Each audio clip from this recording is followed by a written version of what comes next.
Las damas de blanco, que estamos hablando de unos seres de luz, a veces con un manto azul, que aparecen en momentos de desespero. Se han llegado a identificar con apariciones de la mismísima Virgen. Generalmente son seres que muchas culturas los asocian a algo que quería llegar también, que son los ángeles, ¿no? Un amigo me contó que en un momento muy delicado se le apareció un señor vestido totalmente de blanco que le dijo: ven conmigo. Lo sacó del sitio y desapareció. Se da en momentos de tanto sufrimiento y tanta angustia en la que de alguna manera este fenómeno viene a brindarte consuelo y protección. En algún momento dado encontraron a esa persona que de repente apareció, les llevó al camino de vuelta y desapareció. Esto es el encuentro del ser humano con lo sagrado.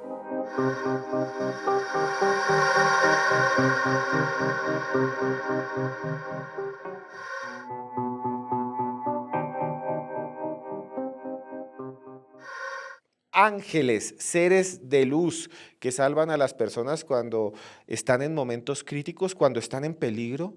Puede manifestarse algo parecido a la Virgen María y ayudar a la gente.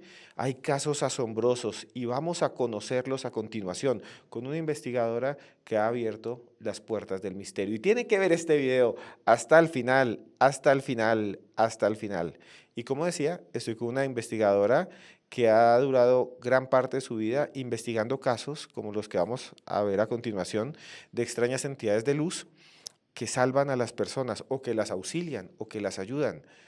Estamos nada más y nada menos que con Mado Martínez. Mado, muchas gracias por estar en Historias Paranormales con Esteban Cruz. Gracias a ti por invitarme a tu programa. Es un placer siempre estar contigo, amigo mío. Mado, hablemos de estas extrañas entidades de luz que les llamas damas de blanco, que se le llaman damas de blanco, que muchos consideran son similares a la Virgen María, otros dicen incluso que se trata de hadas, otros hablan también que se trata de entidades protectoras. ¿Qué son las damas de blanco y por qué son tan misteriosas a través de la historia y por qué ayudan a la gente? Pues las damas de blanco, que están muy relacionadas con lo que es todo lo que es el folclore europeo, por ejemplo, pues esos lugares sagrados que los romanos llamaban locus, ¿no? Esos bosques que siempre había como una ninfa o alguna diosa o algún elemento, ¿no?, mágico en ese lugar, o las leyendas artúricas. Fíjate que la mujer de Arturo, Ginebra, era casi significaba fantasma blanco, ¿no? Tienen que ver con estas damas blancas que nos han llegado hasta hoy en día, y que en algún momento incluso se han llegado a identificar con apariciones de la mismísima Virgen, ¿no? Apariciones marianas. Porque estamos hablando de unos seres de luz, a veces con un manto azul, como esa imaginería de la Virgen, que protegen, que aparecen en momentos de desespero. Y tenemos en España, por ejemplo, unos casos hermosos, preciosos, de niñas que se perdieron en el bosque con temperaturas bajo cero, nevadas, gélidas, durante 1, 2, 3 días, y que, bueno, cuando las encontraron, cuando todo el mundo las daba por muertas, dijeron que no habían pasado ni frío, ni sed, porque una señora de blanco les había estado dando de beber agua o las había estado tapando con su manto. Esas son las damas blancas. Y Mado, realmente es asombroso que estas entidades, estos seres de luz aparezcan desde Asia, aparecen desde Japón hasta América y que en muchas partes tienen diferentes nombres, pero que ayudan a la gente. En muchos lugares le dicen, se me apareció la Virgen se le apareció a unos niños y los ayudó, la Virgen les dio de comer, los socorrió, los salvó. Incluso en otros lugares se dice que apareció una novia, una mujer vestida de blanco. Tú investigaste un caso que es realmente sorprendente que sucedió en España. ¿De qué se trata? ¿Qué pasó con esta niña tan pequeña que además está registrado? Tú seguiste minuto a minuto qué fue lo que sucedió y donde apareció una mujer que apareció en medio de un bosque en el invierno, que la ayudó y que la protegió como si fuera una virgen o como si fuera una entidad extraña de luz, un ángel también. Este es uno de los casos más fascinantes de toda la historia. Salió en todas los titulares portadas de los periódicos de la época en el año 1979, que es el año que yo nací. Una niña llamada Antoñita Beteta Tamayo, de Arroyo Sujayal, que es casi una aldea donde vivían una decena de personas, un pueblo muy pequeñito de Albacete de La Mancha, salió detrás de su padre, que salía esa mañana a coger leña. Eran las Navidades, época muy fría en la zona manchega, temperaturas heladas, no lo siguiente. Y ella quería ir detrás de su padre, que iba con su hermano a coger leña. Y su padre le decía, mira que las bestias van más rápido que tú, no te vengas. Y ella no le hizo caso y sin que él se diera cuenta salió detrás de su padre. Y se perdió. Empezaron a buscarla, a buscarla, a buscarla, a buscarla. La Guardia Civil se personó en ese lugar, empezó a registrar las casas, a los vecinos, pasaban los días, claro, imagínate, -8 grados bajo cero. Eso es una brutalidad de frío en la sierra. Pues la Guardia Civil pensaba que la habían matado, ¿no? Incluso ya al primer día bien, al segundo querían repartir leña y pegar incluso al padre, que era el principal sospechoso. Era una época en la que recién se acababa de salir España de la dictadura, la Guardia Civil usaba métodos abusivos y había mucha tensión y mucha presión en el ambiente en aquellos momentos. La buscaron por todas partes, incluso el padre colgó las espardeñas, que es como una manera de decir que hizo una promesa, iba descalzo por la sierra buscando a su hija. Y al tercer día uno de los vecinos, yo hablé con todos, fui a Arroyo Sujayal décadas después, la encontró en una sabina. Y todo lo que me contaban aquellos vecinos cuando yo fui allí es que la niña ni siquiera llevaba ropa. Llevaba un trapico, unas sandalias, ni siquiera calcetines, ni bragas, ni nada. Recapitulemos, -8 grados bajo cero, en pleno invierno, en las Navidades en España, sin comida, sin agua y con frío. Cuando la encuentran, pues eso, sin ropa, sin apenas nada, decía, llevaba unos trapicos. La llevan al hospital, a la clínica, y resulta que la niña, pues sí, estaba más negra que un tiznón porque estaba sucia, pero no tenía signos de desnutrición, ni de deshidratación, ni de nada.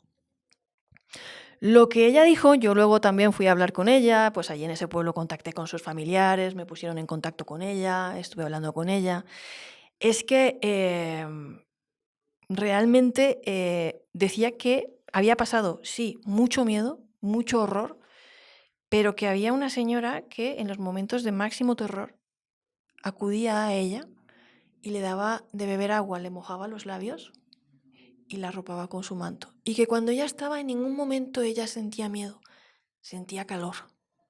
Y que por eso ella estaba bien, ¿no?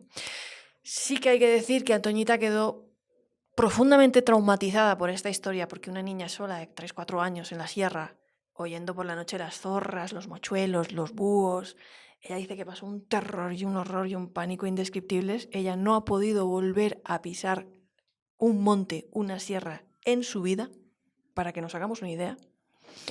A ella le hicieron una regresión hace unos años en un conocido programa de televisión que me confesó, Mado, a mí eso me sirvió mucho. Porque yo realmente reviví la experiencia y si tú la ves en la camilla, en las imágenes, cómo convulsiona, cómo tiembla del frío reviviendo esa experiencia y cómo cuando aparecía la señora, ella decía que cuando aparecía esa señora el frío se iba porque era un ser cálido, de luz, muy bonita, muy guapa, decía, y que tenía un manto azul.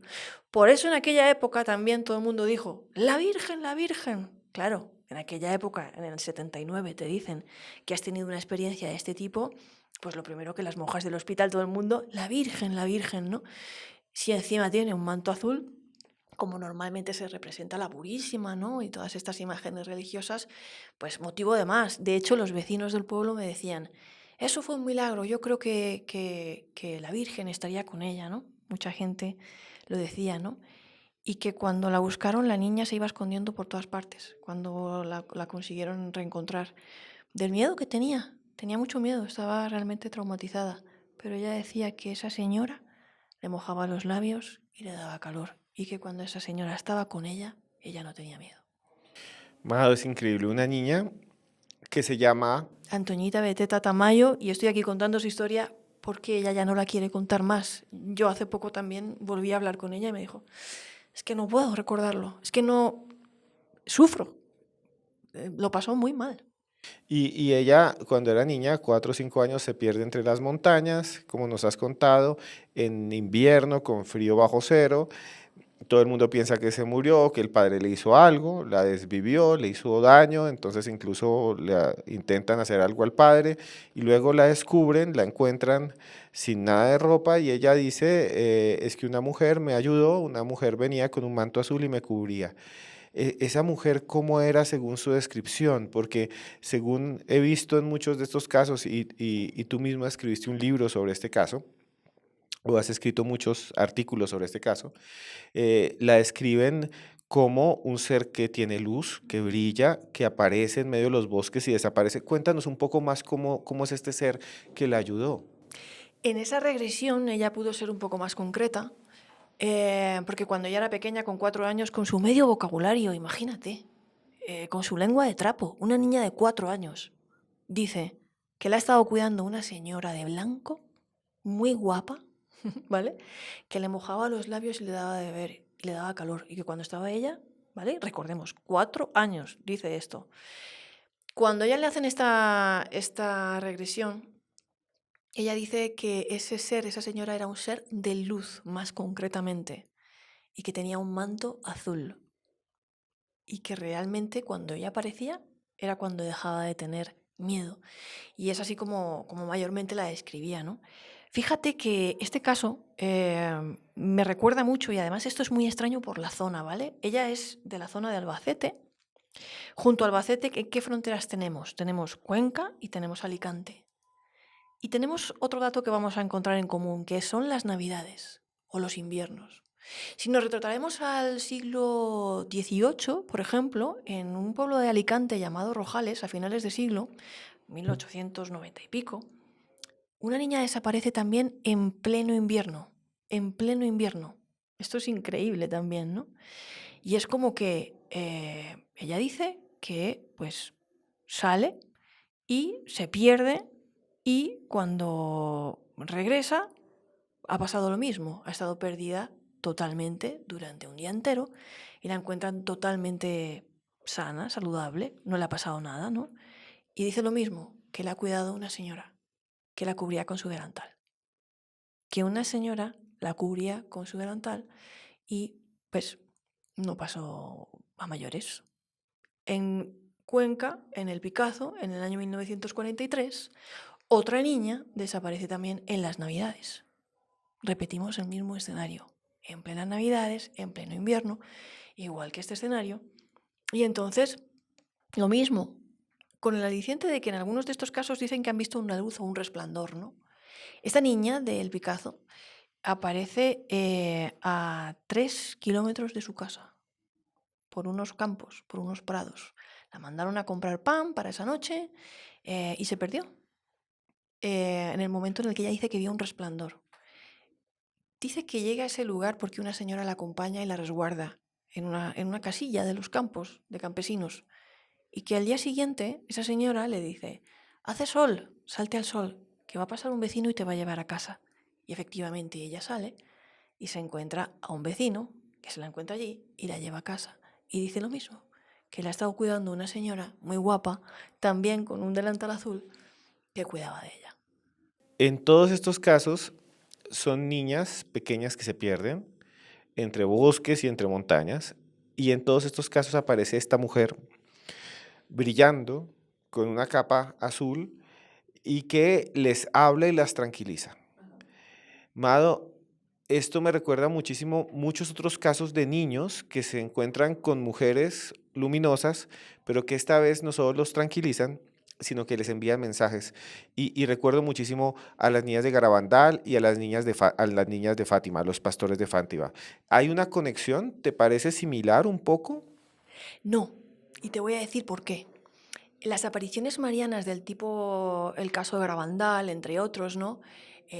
Con ciertos matices, ¿no? Porque ahora mismo ese tema está siendo también muy debatido porque una de ellas dice que eso no sucedió, ¿no? Que, bueno, el caso de Garabandal y ese tipo de apariciones marianas son apariciones en las que, pues hablamos de Fátima, ¿no? En las que una persona, pues un niño, una niña va caminando y de repente como que tiene un momento de iluminación o que ve esa aparición, ¿no? Y siempre suele ver como algún tipo de advocación, ¿no? Que aquí debemos construir esta iglesia o en este manantial hay que, ¿no? O que dan otro tipo de mensaje. Pero en este caso de damas protectoras, damas de blanco como damas protectoras, estamos hablando de niñas o de niños que están en un momento traumático de sus vidas. No espontáneo, no están jugando, no están, sino que realmente están perdidos y en un momento traumáticos de su vida. Y o son consolados en el momento de, ¿no? O son abducidos, entre comillas, y llevados a otro sitio. Porque ¿por qué aparece esta niña a 3 kilómetros de su casa y no se acuerda de nada? ¿No? Una de ellas. La otra ya se había perdido, ¿no? Y la otra, ¿por qué se encuentra con un resplandor? Y, ¿no? O sea, es como extraño, ¿no? Y fíjate que aquí hay otro elemento más, que es el terror que pasan estas niñas, estos 3 casos que te acabo de recomendar, y ese desconsuelo, ¿no? Ese desconsuelo en el que Antoñita llamaba a su mamá. Y entonces es cuando aparecía esta señora. Lloraba, Antoñita lloraba, me lo comentaba. Ella lloraba y llamaba a su mamá. Y entonces aparecía esta señora. ¿Por qué es distinto? Porque se da en momentos de tanto sufrimiento y tanta angustia en la que de alguna manera estas damas blancas, este fenómeno, viene a brindarte consuelo y protección en un momento en el que tú, como ser humano, difícilmente podrías enfrentarte a una situación de tanto terror. Y Mado, estas damas blancas son seres que aparecen ahí y que también me recuerdan muchísimo a esos espíritus o seres elementales de los bosques. Recuerdo muchísimas historias, leyendas que hablan de las damas de los bosques, de las reinas de las hadas, era el nombre, las reinas de las hadas que interactuaban también con los seres humanos, que en unas noches específicas, como la noche de San Juan, se podían ver, que eran mujeres también a veces brillantes, vestidas de blanco y que confundían y perdían a las personas también. Hay un montón de leyendas medievales que cuentan de personas que van caminando por un bosque y ven uno de estos seres y estos seres los pierden. Incluso entre los griegos se hablaba de las ninfas que también estaban por allí. ¿Sí encuentras esa conexión como estos seres luminosos, como elementales, las hadas? Por supuesto que sí, porque, como decíamos al principio, esto tiene sus orígenes en, bueno, antes de los romanos, en todo lo que eran los cultos paganos, celtas y todas estas cosas de la época, y ya en época grecolatina, en los romanos, en esos locus, esos bosques sagrados, que antes habían sido lugares sagrados para los pueblos y religiones que habían antes, las paganas, con los que ellos siempre relacionan que hay algún ser, alguna ninfa, ¿no? Algún ser de este tipo, que normalmente están relacionados estas figuras femeninas con pozos, aguas, lagos, ríos, fuentes. De esto ahora pues tenemos rastro, pues por ejemplo, no sé, nos vamos a Asturias y miramos lo que es dentro de la mitología local del folclore asturiano. Nos encontramos con la Shana, ¿no? Con el hada, por así decirlo. La Shana es como la figura que protege, la protectora de esos lagos, esos ríos, ¿no? Asturianos y tal, que son como seres elementales dentro del mundo de lo maravilloso, feéricos, hadas, que de alguna manera son protectores. Y mira, hay algo que pasa en América Latina que también, no sé, puedo conectar, pero en otro contexto. Nos han contado muchas personas en estos podcasts que hemos hecho, pueden verlos, si les está gustando este le pueden dar like y buscarlos. Nos han contado muchas personas, enfermeras, personas que estuvieron enfermos en hospitales, en estado crítico, que a veces también veían que se les acercaban mujeres, enfermeras, también a veces con un traje distinto, los atendían, digamos, llegaban allá, nos contaban una historia que me pareció increíble de una persona que estaba muy, muy enferma, en estado crítico, mejor dicho, ya le habían dicho, usted ya no va a vivir más, era una señora ya de edad, una señora anciana.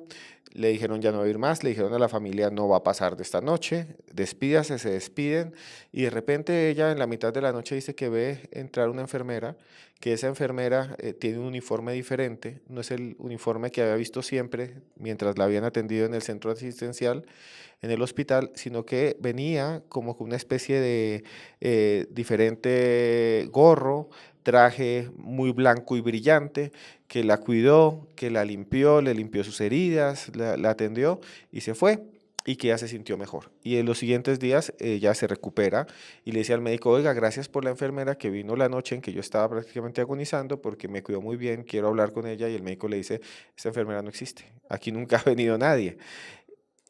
Esas historias me recuerdan un poco estas damas protectoras porque también aparecen tanto en los bosques como en otras circunstancias. No sé, o sea, en esas historias ves conexión de que hay algo protector que ayuda a las personas en momentos críticos. Por supuesto que sí. Aquí mismo, en el mismísimo Hospital San Juan de Dios, que lo están rehabilitando ahora mismo, he recogido testimonios de ese tipo, ¿no? De esas enfermeras fantasmas, protectoras, que acuden a tomarle la temperatura, ¿no? A todo ese tipo de cosas. Pero mira, ¿por qué recogí yo todas estas historias en mi libro La Prueba? Pues porque dentro de lo que son las experiencias cercanas a la muerte, la doctora Elizabeth Kubler-Ross decía que los niños, cuando no tenían otro referente familiar, de seres fallecidos o lo que sea, veían figuras angelicales o relacionadas con lo que ellos pensaban que podía ser angelical o virginal, ¿no? O como la Virgen, ¿no? Una señora. Si estoy llamando a mi madre, ha venido una señora muy guapa, que para todos los niños nuestra madre es una señora muy guapa, un ser, ¿no? Divino que... recogí muchísimos casos, no solamente de damas de blanco, sino lo que llaman el tercer hombre, ¿no? A veces no es ni siquiera una dama, ¿no? Pero tengo testimonios, por ejemplo, en el libro La Prueba, de soldados de Vietnam o cosas así, que en momentos en los que ¡pum! Todos sus amigos saltaban por los aires, por una mina, ¿no? En situaciones muy, muy, muy duras y muy traumáticos, de mucho desconsuelo, en los que se veían asistidos por una figura de este tipo, que les decía, tranquilo, o que los llevaba, ¿no? A ese estado de consuelo, ¿no? ¿Cuántos montañistas, cuántos testimonios he recogido de montañistas que vieron al tercer hombre, que llaman, ¿no? De perderse en la montaña, como esta niña pequeña, pero en la montaña, y que en algún momento dado encontraron a esa persona que de repente apareció, les llevó al camino de vuelta y desapareció. Esto es muy curioso. Desde el punto de vista de la antropología, tú y yo lo tenemos claro. O sea, le damos la explicación de los sistemas de creencias, el folclore, tal, no sé qué. Si nos damos de mano la antropología con la psicología, pues los psicólogos lo van a tener claro también. Van a decir, esto es un estado disociativo, en un estado de máximo estrés, trauma, el cerebro disocia y te monta esta película, ¿vale? Para que tú te puedas enfrentar a ese momento que es terrible, ¿no? Es un mecanismo de tu cerebro que disocia, ¿no? Te monta como esa película, ¿no? Pero claro, tú has salido del sitio y claro, resulta que tú no estabas deshidratada. ¿Entiendes? O sea, eh, Lo extraño sería, Amado, lo siguiente, o sea, claro, uno lo puede explicar como una alucinación que se relaciona con lo que aprendió la persona durante su vida, le enseñaron que había una Virgen María, le enseñaron esto y entonces en momentos extremos pues se dan esas manifestaciones. Lo raro es lo que nos estás diciendo, estos testigos dicen que han visto esto, pero además hay algo físico, que es que no están desnutridos a pesar de que estuvieron mucho tiempo perdidos, no han sufrido hipotermia a pesar de que han estado en una temperatura muy baja, incluso sin vestido. Este ser tiene algo muy raro, estos seres de luz, que también muchos podrían decir son ángeles, muchos han dicho, no, ujú. vino un ángel y lo salvó. Lo que también es extraño, Amado, es que no están siempre con ellos, sino que como que aparecen en momentos críticos, los ayudan y se vuelven a ir y regresan. O sea, su comportamiento, ¿cómo es el comportamiento de estas entidades o criaturas? Sumamente misterioso. Por ejemplo, en Cartagena de Indias, un amigo me contó que en un momento muy delicado, en un barrio muy delicado, totalmente perdido y en un momento bastante duro, se le apareció un señor vestido totalmente de blanco que le dijo, ven conmigo. Y lo llevó por una serie de calles, lo sacó del sitio y desapareció cuando se dio la vuelta. O sea, ¿no? En antropología diríamos, esto es el encuentro del ser humano con lo sagrado. Esto es el encuentro del ser humano con lo sagrado.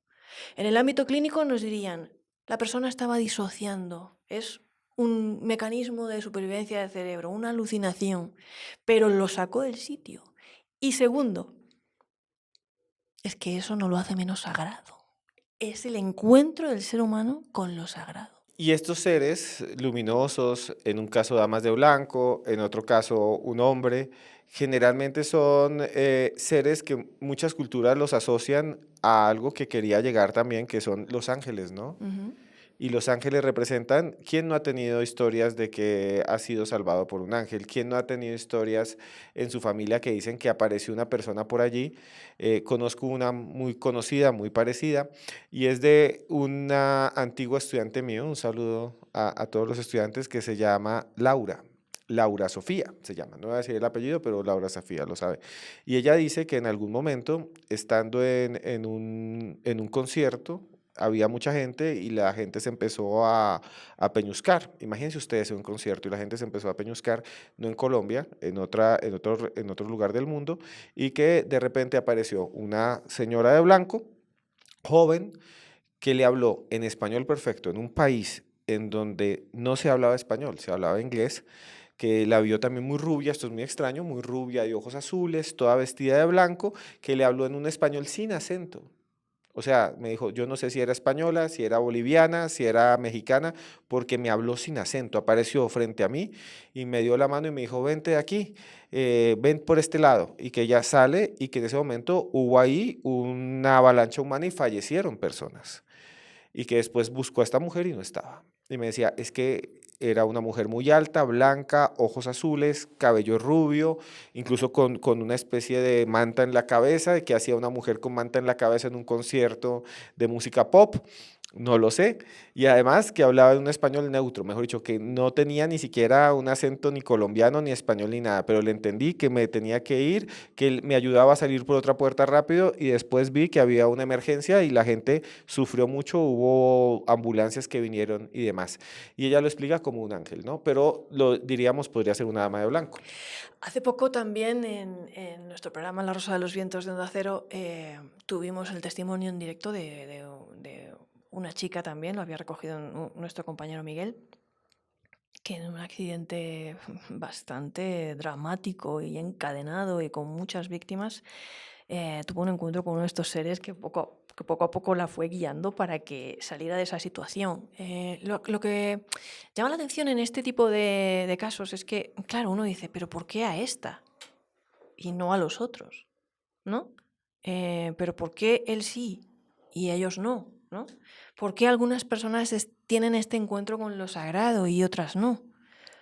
Esto es llamativo, ¿no? Porque de la misma manera te puedo decir que incluso más allá de seres, hay testimonios de personas que han ido conduciendo, se les ha aparecido su padre fallecido y le ha dicho, para aquí, no sé qué, ponte el cinturón porque ahí vas a no sé qué. Y pasaba, ¿no? Y les evitaba el accidente.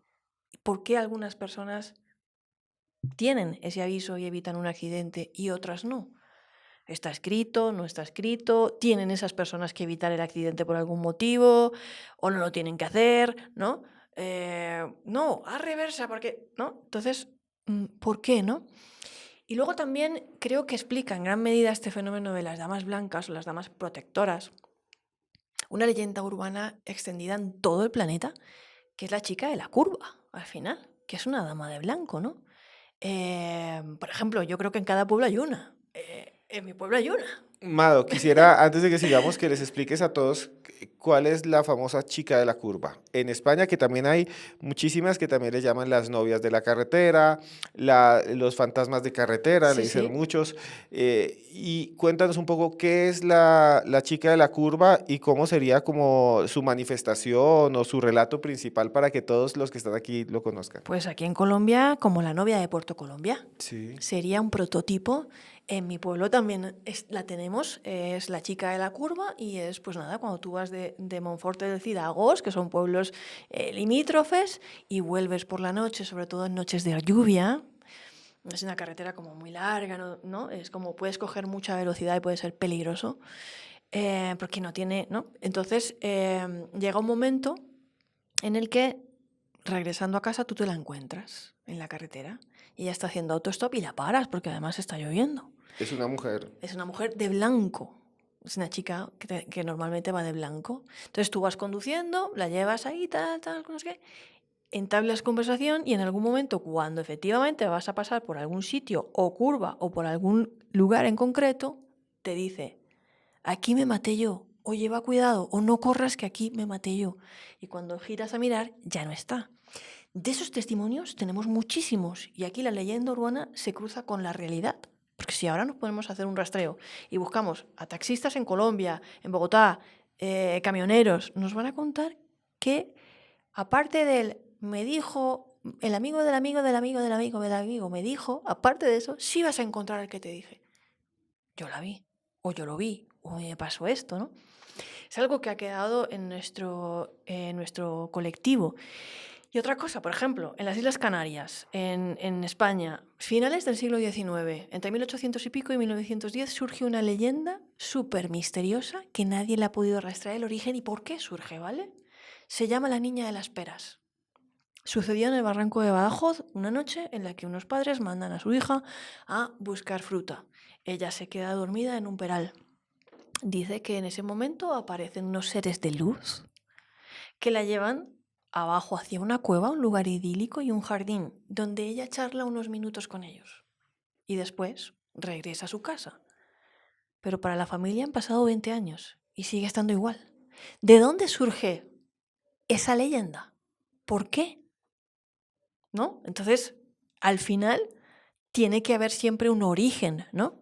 Que explique todo este tipo de cosas, de leyendas, de, bueno, sí, pues cuentos que a lo mejor mitos tienen que ver con la moralidad, de lleva cuidado, de si te pierdes, pero es que esta va más allá, ¿no? Porque no está esa enseñanza como la chica de la carretera detrás, ¿no? Que al final lo que quiere es protegerte también. Cuidado, que aquí me maté yo, ¿no? Pero esta es como, he estado en un sitio y he vuelto. Mado, sobre las chicas de la curva antes de la chica del Peral, que me parece interesante volver a hablar de ella. Sobre las chicas de la curva sería, digamos, como si quedara una especie de, si fuese el espíritu de alguien que está protegiendo a la gente para que no tenga accidentes, o sería como esa otra entidad de otro plano, parecida a las damas de blanco, que se manifiesta también como socorriendo a las personas, ¿sería algo así? Sí, es la Shana, pero en el mundo urbano. La Shana tenía sentido en épocas pretéritas o en mundos rurales, la Shana de las aguas, de los ríos, la que está siempre por el bosque, si te pasa algo te puede aparecer, puede ser protectora, ¿no? Algunas veces estas apariciones también en los entornos rurales y folclóricos de la España profunda y en muchos otros lugares del planeta eran como guías también, ¿no? Que podían en algún momento o darte un toque, ¿vale? O protegerte y ayudarte en algún momento, ¿no? Y socorrerte. Pues la dama de la curva, la chica de la curva, esta dama de blanco es la Shana, pero en el contexto urbano, en el mundo urbano popular, ¿no? En la carretera, en la ciudad. ¿Cómo trasladamos eso a lo que es la vida que nosotros vivimos ahora, en grandes ciudades? Es la chica de la curva, sigue siendo la misma ninfa. Y Mado, sobre volviendo al tema de los niños o la niña del Peral, es una niña que desaparece y aparece 20 años después. Estos casos se repiten en muchas partes del mundo, de historias de personas que desaparecen y aparecen semanas, meses después, y que algunas veces no los ven como envejecidos. Es como si el tiempo se hubiera detenido para ellos. Hay un caso muy famoso también, recuerdo, de un monje virila, creo que en España también, un santo, que dice que salió del monasterio, se fue del monasterio, se acostó a dormir debajo de un árbol. El tiempo para él fue simplemente horas, durmió la siesta, se levantó y cuando volvió tocó la puerta de su monasterio, la vio algo distinto y le abrió un monje y le dijo algo así como, vengo a mi monasterio, déjame pasar. Dijo, no, tú no puedes pasar, no te conozco, anciano, ¿quién eres? Y él le dijo, pues yo soy el que maneja, el prior, el que maneja este monasterio, mi nombre es Virila. Y entonces el otro monje se queda pálido, joven. Dice, es imposible lo que se está diciendo porque hace 100 años el prior del monasterio, 100, 200, no sé, se fue un día y desapareció. Y ese es parte de los milagros que se le adjudican a San Virila, haber tenido este tiempo perdido que también se asocia con la divinidad. En muchos casos también de apariciones marianas el tiempo se detiene o el tiempo se dilata o el tiempo se acorta. En los casos de los niños también, de estas apariciones. ¿Qué piensas de eso? Porque has investigado muchos casos. Mm. ¿Es muy común estos problemas temporales en estos casos o no es común o qué es lo que sucede? ¿Qué crees que sucede? Dentro de lo que es este caso que acabamos de mencionar, como el de Virila y la Niña de las Peras, siempre quedan en el ámbito de la leyenda. Pero todas las leyendas tienen un origen, o una explicación, o alguna tradición, lo que es este tipo de mitos, ¿no? Comunes, sí, son muy comunes. A veces estas historias tienen otras historias detrás, y a veces siempre quedarán en el misterio.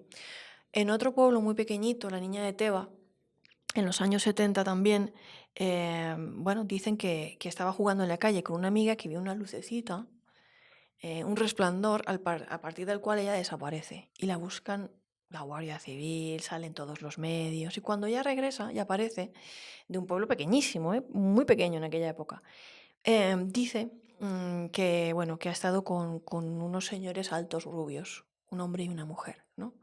Que la han llevado ahí de vuelta y tal.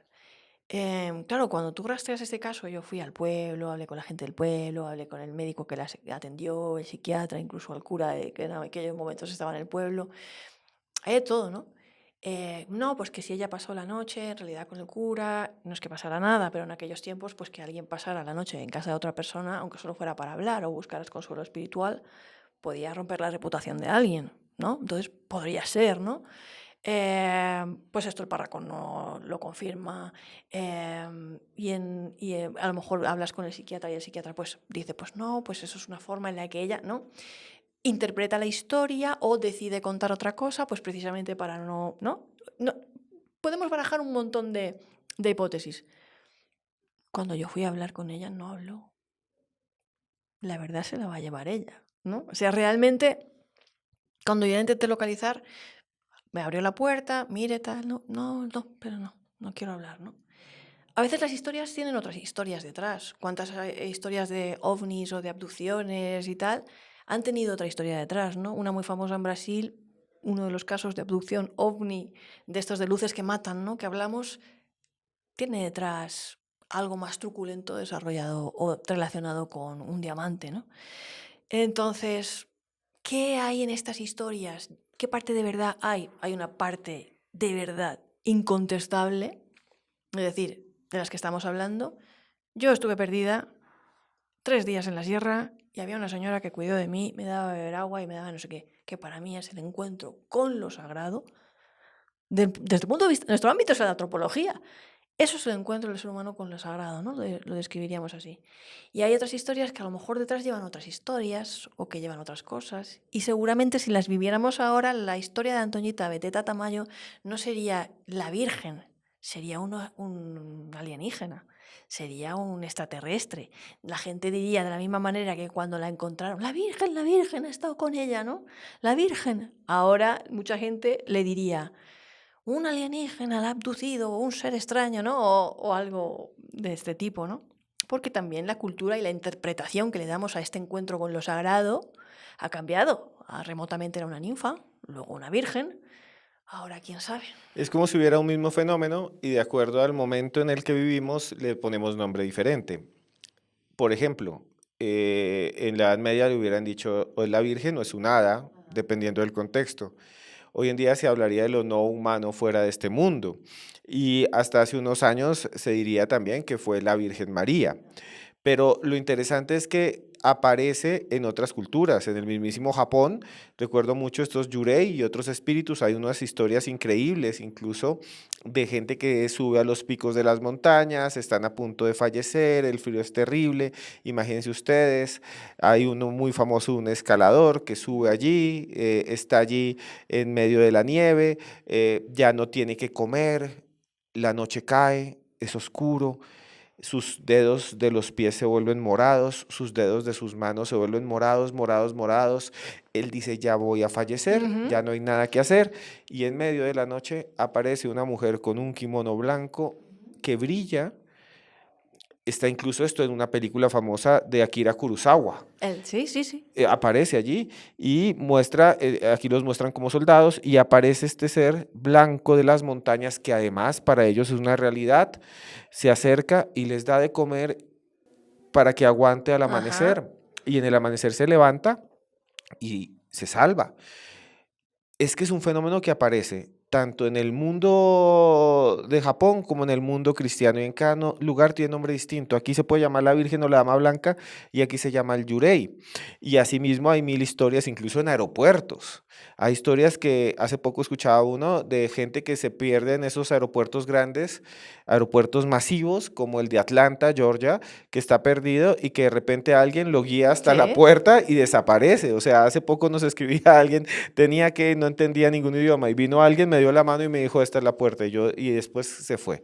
Estas interrupciones, digamos, en la realidad, benefactoras, es como si algo de otro mundo, de otra dimensión, de otro espacio, interviniera en la realidad de las personas en momentos críticos, les diera una mano y los ayudara. ¿Sería algo así? ¿Has investigado más casos sobre esto? Por supuesto. De hecho, aquí hemos estado hablando de las damas blancas, pero también hemos mencionado que en el mundo de las montañas y los soldados veteranos de Vietnam, en contextos muy duros, hay muchísimos casos de ese tipo.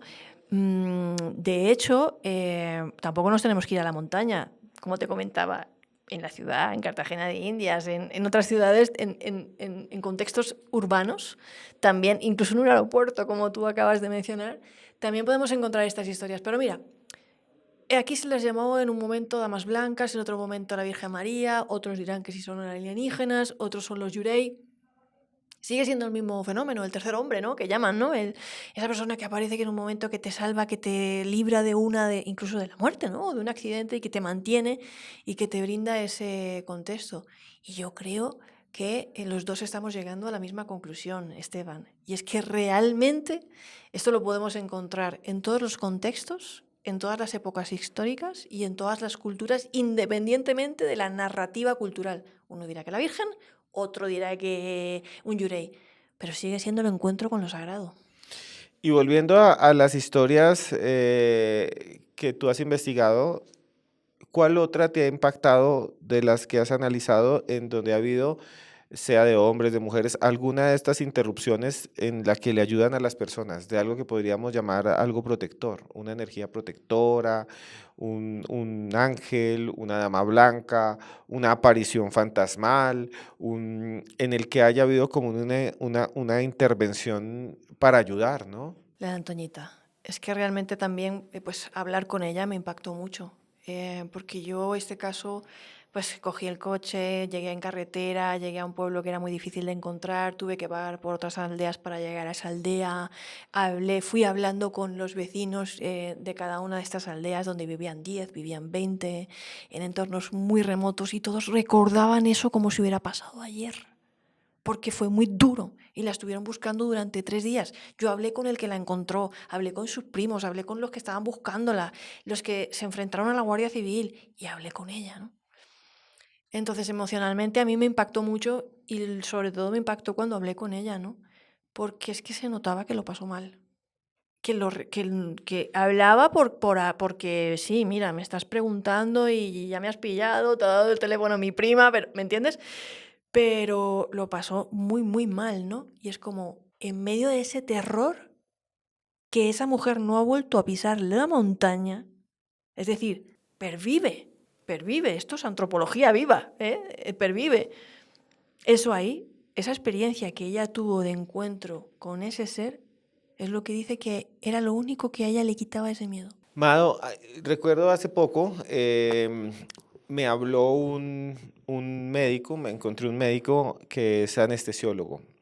Ese médico me buscó en una ciudad que se llama Bucaramanga, en Colombia, y él me dijo, voy a contarle algo a usted que no le quiero contar a nadie, que no le quiero contar a nadie porque si lo cuento tal vez van a decir que yo estoy mal de la cabeza y nadie va a querer atenderse conmigo, nadie va a querer consulta conmigo, nadie va a querer que yo esté al lado de su cirugía. Si él nos está viendo, pues él sabe quién es. Él dice que siempre ha tenido una experiencia desde la universidad, desde la academia, desde su especialización muy científica, que solamente leía y buscaba documentos en revistas indexadas, que era una persona 100% racional, nunca se había acercado a lo espiritual. El misterio le gustaba, lo observaba desde lejos, pero lo veía como si todo lo que hablamos nosotros fuera supersticiones. Y él dice, y este es un caso real, quisiera volver a hablar con él dice que llegó un enfermo y que ese enfermo se le acercó y él habló con el médico que lo estaba tratando y le dijeron, este es un enfermo terminal, tiene dañado el páncreas. El páncreas es algo muy delicado. Tú te puedes dañar, enfermar de los riñones y se te puede dañar un riñón y funcionas con el otro. Tú puedes tener una enfermedad en el hígado y el hígado es muy resistente, es un órgano que puede de alguna manera resistir un tiempo más, ¿no? O hay gente que tiene un problema en un pulmón, pero el otro le tiene bien, respira pero no fallece. Entonces él dice, bueno, el corazón se te tapa, las arterias, te podemos hacer una cirugía y te cambiamos parte de las arterias con parte de las que tienes en las piernas, te podemos hacer un puente o te podemos poner un stent, pero en el páncreas es muy difícil. Sí. El páncreas es casi nada.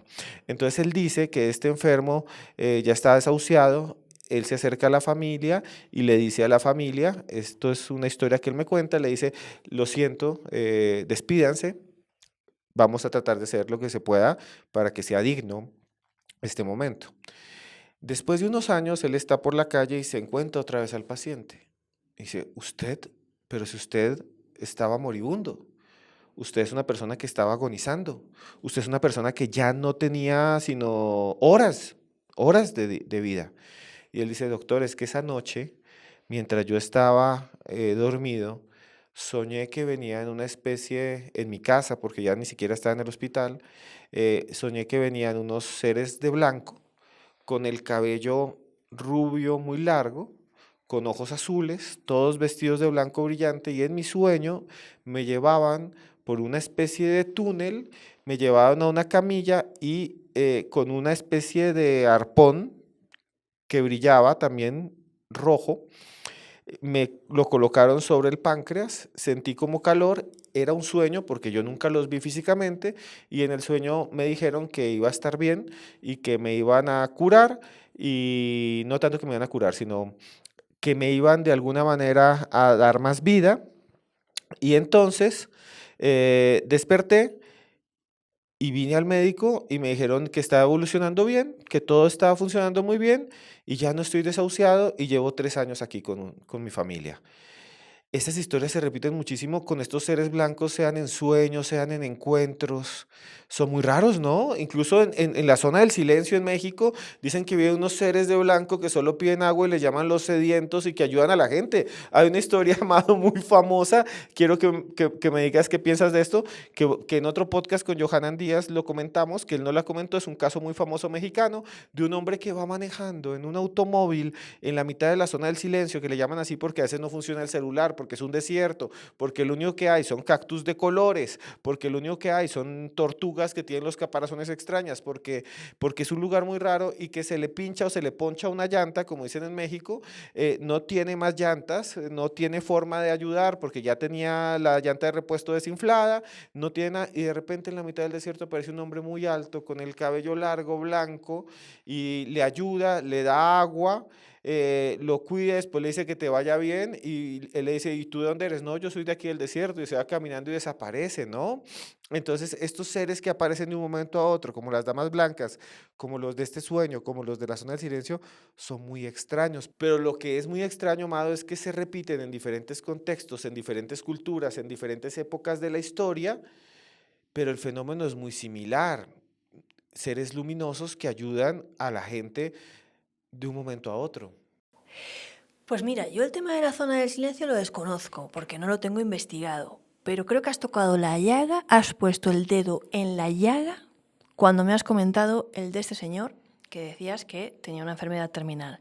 ¿Por qué? Porque esto ahora lo explica todo. ¿Por qué he mencionado antes a Elisa de Carles-Ross? ¿Por qué aparecen estos casos de las damas blancas en mi libro La prueba, si va de experiencias cercanas a la muerte? ¿Por qué te he dicho antes, no, esto de las apariciones marianas y Garabandal no tiene nada que ver con esto? Porque esto va de personas que están en un momento cercano a la muerte, muy traumático. Porque eso lo explica todo. Porque estas personas estaban teniendo una experiencia cercana a la muerte. Ese caso que tú me has comentado está dentro de lo que es una experiencia cercana a la muerte. Yo tengo una amiga en Florida que es médico y psiquiatra, que cuando era joven, a los 20 y pocos, tuvo un cáncer terminal de pulmón muy agresivo. Tan agresivo que ya tenía metástasis por todo el cuerpo. Tan agresivo que tuvo que dar a su hija en adopción, porque ya estaba desahuciada. Estaba en la fase terminal. Ya lo pusieron en un hospice para darle cuidados paliativos. Bueno, no pesaría ni 40 y poco kilos, había quedado totalmente consumida. En ese momento ya tiene una experiencia cercana a la muerte porque es una experiencia cercana a la muerte, donde unos seres luminosos, con unas manos muy gentiles, según ella me contaba, la operaron de alguna manera, ¿vale? Y le mostraron incluso una pantalla de lo que sería su vida si decidía volver, qué iba a estudiar su hija, qué es lo que iba a pasar, cómo iba a ser su hija, y que no se preocupara que ya no iba a enfermar, que ya iba a estar bien. Ella despierta y se recupera milagrosamente, un médico lo llamaría remisión espontánea, pero algo pasó, recupera a su hija. Pasan décadas, ahí está Santa, su hija estudia lo que ella había visto que iba a estudiar, conoce a la gente que ella había visto que iba a conocer. Te puedo poner el caso de Melen Thomas. Melen Thomas estaba en un hospice de Estados Unidos también, en los años 70, cuando hablé con él, me dijo, para morir, dice, como yo creía en la reencarnación, le dije a la enfermera que me pusiera no sé dónde, tal, no sé qué, tiene una experiencia cercana a la muerte brutal, en la que pasa por un montón de estadios igual, seres, encuentro con seres guías, luminosos y tal, y llega un momento en el que ya ve que se acerca a una luz y él dice, ya está, me voy a reencarnar, porque como él creía en la reencarnación, y se despierta en la misma camilla del hospital. Y dice, ¿pero qué hago aquí? Yo no tendría que estar muerto. No me he muerto ya, o sea, es como... Y se recupera de ese cáncer terminal. También él estaba en cuidados paliativos ya, también, ¿no? En la fase final de la enfermedad. A raíz de este tipo de experiencias cercanas a la muerte, si te das cuenta, son experiencias cercanas a la muerte o a un momento muy, muy traumático, muy, muy, muy traumático, en la que de alguna manera entras en contacto, yo no sé si llamarlo, con lo sagrado, con ese estado alterado de conciencia, con esa disociación, con lo que cada uno le pueda explicar, pero que tiene consecuencias en la vida real. Es decir, que encuentras el camino a casa, que sobrevives a 3 días de helada, sin comer, sin beber agua, sin nada, que te recuperas milagrosamente de una enfermedad terminal, que te salvas de un incendio. Y Mado, lo extraño es que siempre son seres similares, luminosos, son seres que tienen el cabello largo a veces o tienen el cabello, si no es rubio, es blanco, y son seres que, como tú dices, intervienen, que intervienen y que aparecen de un momento a otro en esos momentos limítrofes en donde la gente está en estado crítico. O sea, estoy en estado crítico y me aparece una enfermera vestida de blanco en el hospital y me cura y después pregunto y me dicen, esta enfermera no trabaja aquí, nunca la hemos visto. Estoy en una carretera perdida y me sale un tipo luminoso y me cambia la llanta y me ayuda, es muy extraño y se va y dice yo vivo en el desierto, pero también es alto, rubio, blanco. Estoy en una etapa terminal y en medio de mi inconsciencia o en medio de un estado en el cual ya no puedo ni moverme, con un montón de medicamentos, aparecen estos seres de luz y me hablan y me dicen incluso que escoja si sigo o me quedo. Estoy en un bosque como el que tú has contado y estoy perdido bajo cero y aparece una mujer que brilla, me arropa, me da de beber y no me deshidrato y sobrevivo. Pero es que hay cantidad de casos. Y están en todas partes. Lo raro es que son similares en diferentes culturas, en diferentes momentos. Hasta en las carreteras aparece una mujer vestida de blanco y me dice, cuidado con esta curva, que en esta curva yo me morí. O sea, es como si algo que estuviera en otro lugar del espacio del tiempo llegara y nos hablara, o como si nosotros tuviéramos un dispositivo incorporado en nuestro cerebro que en algún momento pudiera hablarnos, incluso ayudarnos. O sea, es rarísimo porque el fenómeno existe. Sí, pero no es tan raro. Yo tengo amigos que incluso en momentos de depresión profunda, porque no es que solamente sea un mal físico o un momento muy crítico de tu vida, sino de estar pasándolo mal, eh, pues los han cogido del hombro y le han dicho, te hemos dado muchos dones, a ver qué haces con ellos, ¿no? Son como palabras de consuelo, palabras que ¿no? Momentos en los que tú realmente lo estás pasando mal. Recuerdo otro caso en los que el individuo, David se llamaba, incluso me dijo que había levitado. ¿Podrías contarnos ese caso desde el comienzo? Sí, no, lo estaba pasando realmente mal, estaba en un momento de su vida muy, muy, muy, muy, muy duro, con una depresión muy, muy grande, en el que en un momento dado él siente que levita, que realmente se eleva físicamente, No es que tiene una experiencia fuera del cuerpo ni nada de eso, sino que levita y a partir de ese momento empieza a tener unas vivencias místicas en las que, pues sin haberse drogado, ni haber sido a una ceremonia de yagé, ni nada, ve la energía de las personas, destellos, todos los objetos tienen, ¿no?, fractales para él, una serie de experiencias y de encuentros que lo cambian y lo transforman profundamente, como una experiencia cercana a la muerte, que te transforma, ¿no? A raíz de lo cual él supera esa depresión, ese estado en el que ya pues no podía más, ve las cosas de otra manera y confías algo importante, ¿no? Que creo que también es significativo, ¿no? Y es como uno no puede estar todo el tiempo ahí. No podrías vivir aquí, ¿no? Esto si estuviéramos aquí con mi amigo Alex Escolá, que es neurocientífico, es científico y psicólogo y ha estudiado mucho los estados alterados de conciencia y la percepción extrasensorial, diríamos que los estados disociativos, esos estados alterados de conciencia que a ti tú entras en otro nivel de mente, ¿no? Por ejemplo, digamos un niño que lo está pasando muy mal y ¿no?, está pasando un momento muy duro, ¿no? En ese momento a lo mejor él interpreta que lo están que lo han abducido los alienígenas cuando en realidad le están haciendo algo peor, ¿no? Eso es algo temporal. Ese mecanismo es temporal. Si nosotros disociáramos continuamente necesitaríamos ayuda psiquiátrica, ¿no? Pero en ese momento a ti te ayuda a sobrevivir o a enfrentar una realidad que es demasiado dolorosa y que tú interpretas mejor interpretándola de otra manera, porque la realidad es demasiado dura como para cargar con ella, ¿no? Y volvemos a la misma pregunta. ¿Por qué algunas personas sí y otras personas no? Igual que te digo, el caso de este chico, tengo otros amigos que han pasado por esas situaciones y no lo han contado. Y no han tenido ese momento, no han tenido ese instante, ¿no?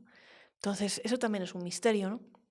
Porque en algunos momentos hay ciertas personas que sí logran conectar de alguna manera o encontrar esa resiliencia o tienen ese encuentro o ese consuelo, ¿no? Y otras que no.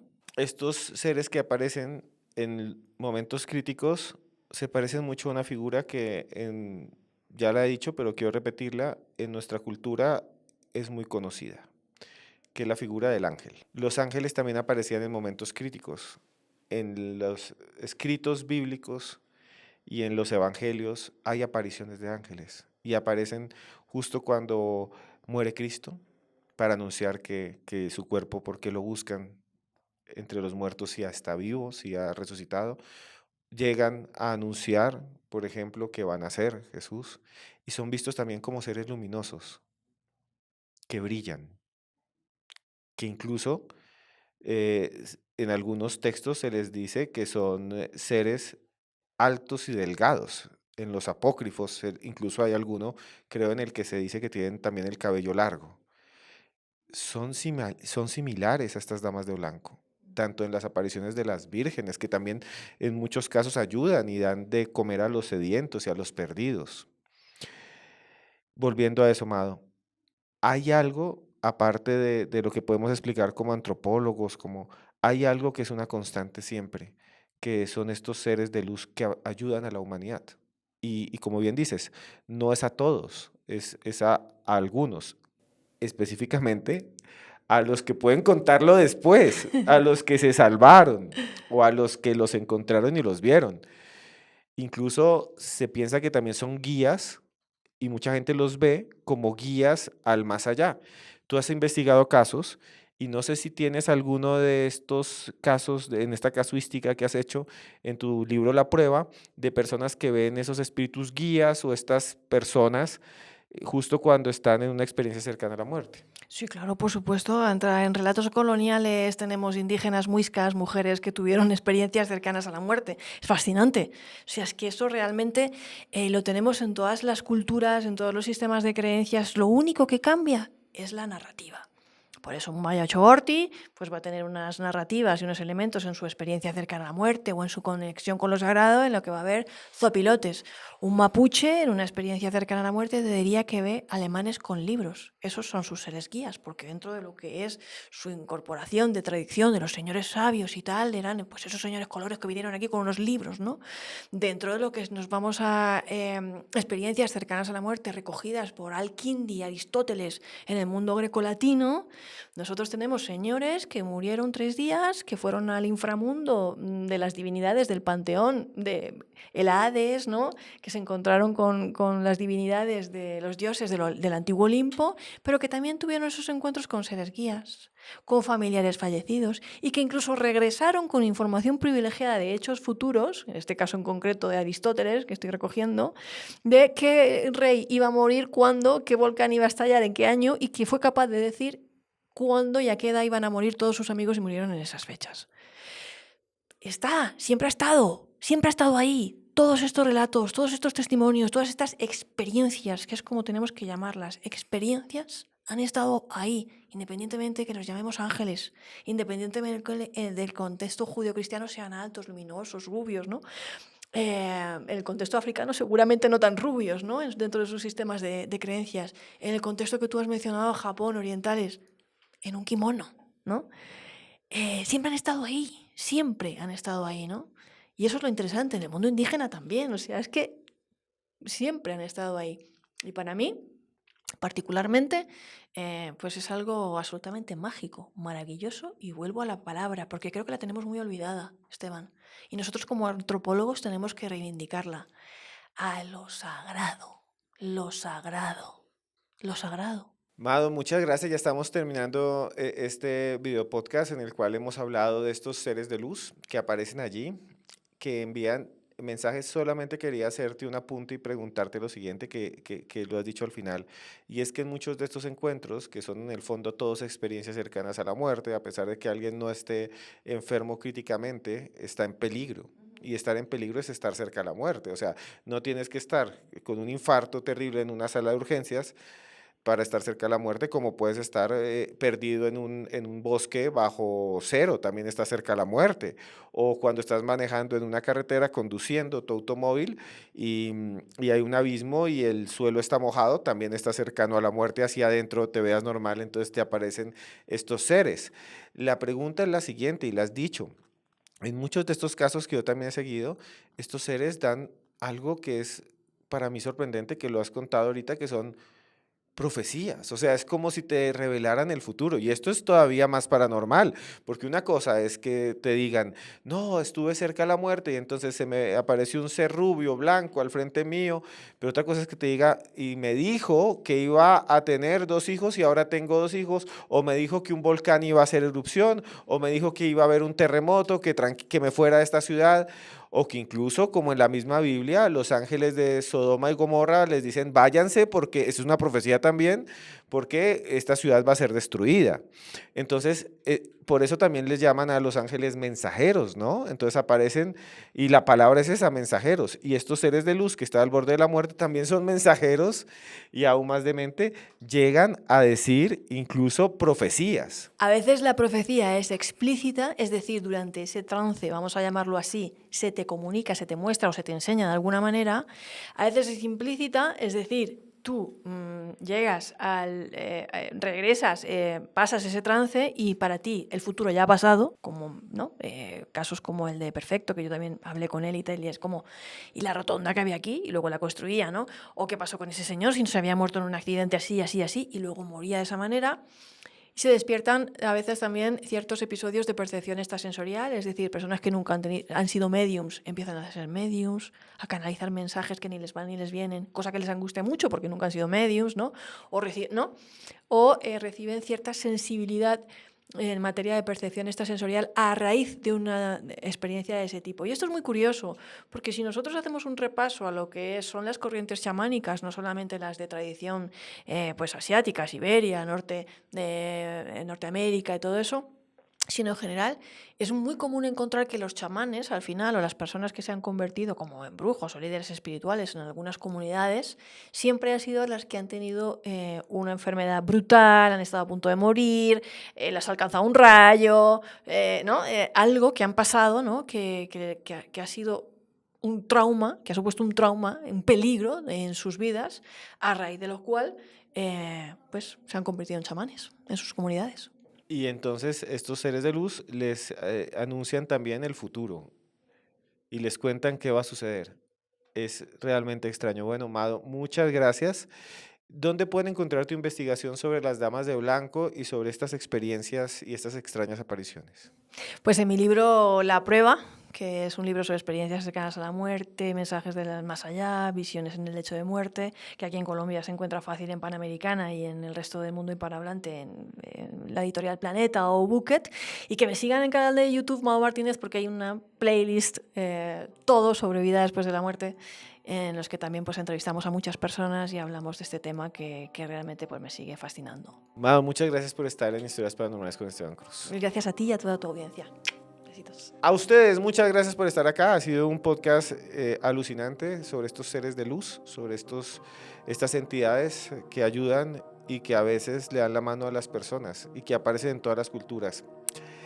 Si ustedes nos están viendo y han tenido una experiencia similar, escriban aquí abajo en los comentarios. También nos pueden contactar. Yo mismo los puedo entrevistar, que nos cuenten sus historias. A ustedes también les queremos decir que lo que presentamos acá lo hacemos con mucho cariño, con mucho afecto, en espera de que usted siempre esté bien, de que le vaya bien, de que su vida siempre marche como debe de marchar. No se preocupe si hay problemas, todos tenemos problemas en la vida. Lo importante es seguir adelante. Lo importante es vivir el día a día con amor, con cariño y sin hacerle mal a nadie. Yo le deseo a usted que le vaya bien, que todos sus sueños se cumplan, que lo que sea bonito siempre le pase, porque aquí, en este video podcast, le quiero decir a usted que nosotros, todos los que trabajamos acá, deseamos solamente cosas buenas, porque a usted lo queremos mucho.